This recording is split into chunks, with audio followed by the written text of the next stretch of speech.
Move our attention over to this other story today. Trick Daddy, man, an article came out the other day that Trick Daddy had to file bankruptcy and has about $0 in his account. Now, according to documents obtained by the Blast, they said Trick Daddy had to file Chapter 13 bankruptcy.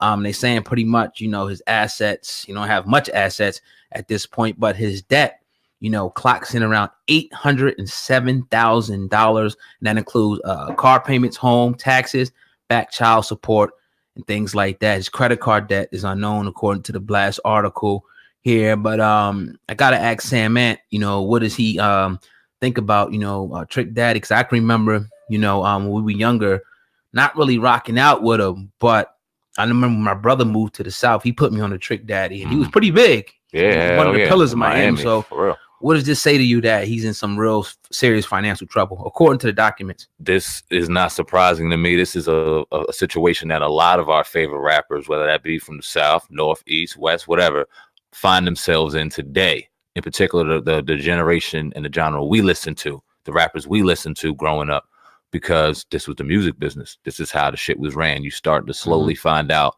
the harsh reality that a lot of these artists don't make money off of their music. Now, when you talk about a Trick Daddy, I don't know what his label situation was or things like that, but I'm sure that being from the South, he did a lot of independent work, so he should have made a lot of money. But then, when you're young, you wild, you having kids, you're doing things, and you don't have somebody proper in your corner to let you know, listen, you need to invest in this, you need to do that. All this investment shit and all this trend and this empowerment that we hearing now, wasn't here 20 years ago at all.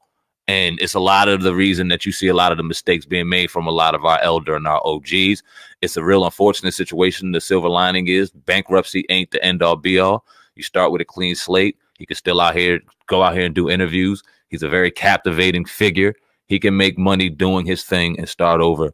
It's a shame that we in 2019 have the availability to speak about this and know the business and things. It is what it is. We do a platform. We got to talk about it. But hey, man, it's a bump in the road. You get down, you get back up. You'll be all right. Yeah, and the reason we're talking about it is not to clown him. I know some people will, but it's just like a learning lesson. And you gotta, not that it's an excuse, but it is a reason.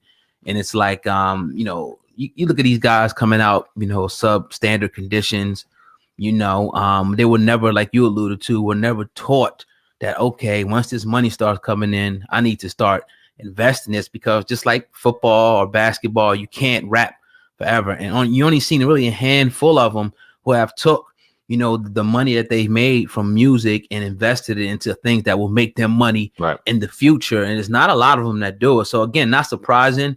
And if you're not able to diversify your portfolio like a Nas or Jay-Z or even a Diddy or somebody like that, even a Slim Thug and other, rappers that we really don't talk about, you can find yourself in a lot of financial trouble, because it really, when you look at it, it's kind of designed for you to fail in a certain way, man. I mean, you gotta, all these percentages gotta go out. So you think that, Trick Daddy may have made, let's just say 10 million over his career, but 6.4 of that was going out for taxes, fees here, fees that. So at the end of the day, if you're not a stickler over your money, if you don't have an accountant, if you're not great with your money when that money's coming in, you could find yourself in this position. So it's not, I hope people don't want to make fun and laugh at him, because shit, it could be you one day. You know what I mean? So just, take it as a lesson now with the internet, having smartphones, like Sam Man said, we didn't really have access, to information like this. But now, like, if you're, a teenager or young adult, you have access to look this stuff up. What does it mean to invest in this? Real estate, whatever you want to do. You ain't got to go to an encyclopedia. You ain't got to go to a library. You pick up your phone and you can get information. So it's just like, don't use this as a learning lesson, and don't put yourself in the same position, because it definitely can happen. And we know once those checks start coming in, they start coming in. If you're not putting the money in the right places, it can add up fast. And it also kind of gives you a good learning lesson in why you should start an LLC or an S Corp starting off as an artist and as a business. I know a brother of mine, he's very seasoned in the game, one of the most incredible artists I've ever met. We've been having some great conversation, and he's beginning to take these steps as an artist to solidify himself as not only a musician, but as a businessman, and this being a brand and an entity, and having to surround himself and secure himself financially in that. And you gotta do that, because a lot of the financial burdens that he finds himself in could have easily been wiped off if it was going through a business. It wouldn't have fell on him. So it may have allowed him the time to go ahead and take care of a child support or this or that, some more personal things that he wasn't able to handle financially, because it all fell on his personal taxes, all that shit. So start an LLC, start an S corp. If you're going to be in the music business, you are the business. Surround yourself and make the right moves law-wise to protect yourself in business. Yeah. Again, man, very, very excellent, advice, and all this information is accessible. Man. Right on the web. That's the greatest, part about it. Some things you can even, apply to get that stuff done over the web. Right. It's a real beautiful, thing. But that's a great point that you make right there, man. Shout out to Trick Daddy. Hopefully he's able to, recover and get back on his feet, man. It might not be as bad as it looks. You know what I mean? Bankrupt, like you said. Yeah. We know how it is, because we in business and we've been up, we've been terribly down. So we know if the person listening here in 800,000, he's on the bottom. Nah, he'd be all right. You wipe that off. You get clean credit. You get some things going. You'll be all right in another year. So you'll be straight. Yeah, definitely.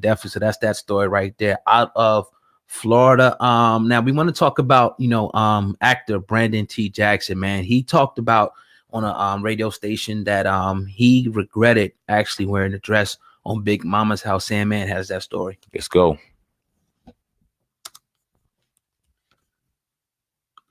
like, everything went right. Everything went wrong when I put on that dress. Pre-Big Mama's, to me, actually, it's like you have an AD, you say AD, BC. Okay. It's like BM for me. My career pre-BM. So Big Mama was a changing point. Yeah. What didn't go right with Big Mama's?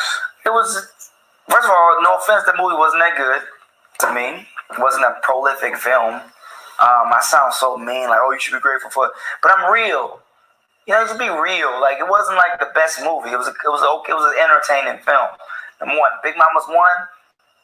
That's arguably like, okay, Miss Doubtfire was out, but the whole dress bit was already overdone. I was like, it was hacky, and I did it purely for the money and the work of Martin Lawrence. Yeah. So I didn't do it for the purity of comedy, but I did it for the purity of work with Martin. But I believe that it was still more than money. Like, dang, I'm gonna get a big check, Yeah, you mentioned the dress.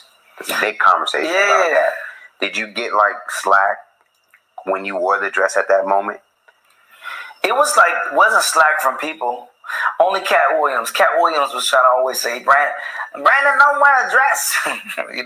He called you, or is this? No, he was saying it in the media, so I thought he was heckling me. He was really trying to help me at the time. I didn't know that. I was immature. Right. I feel like, dang, why I'm trying to make it. Why you bashing me? And then he was trying to warn me, don't get in the dress. So the awakened Brandon, you couldn't pay him $1 trillion to get in the dress. Yeah.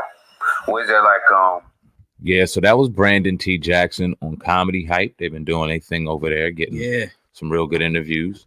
If you don't know Brandon T. Jackson, I think he was in. I'll pull up his movies. Right. But he was in Big Mama's House. He was in Trilogy, I believe.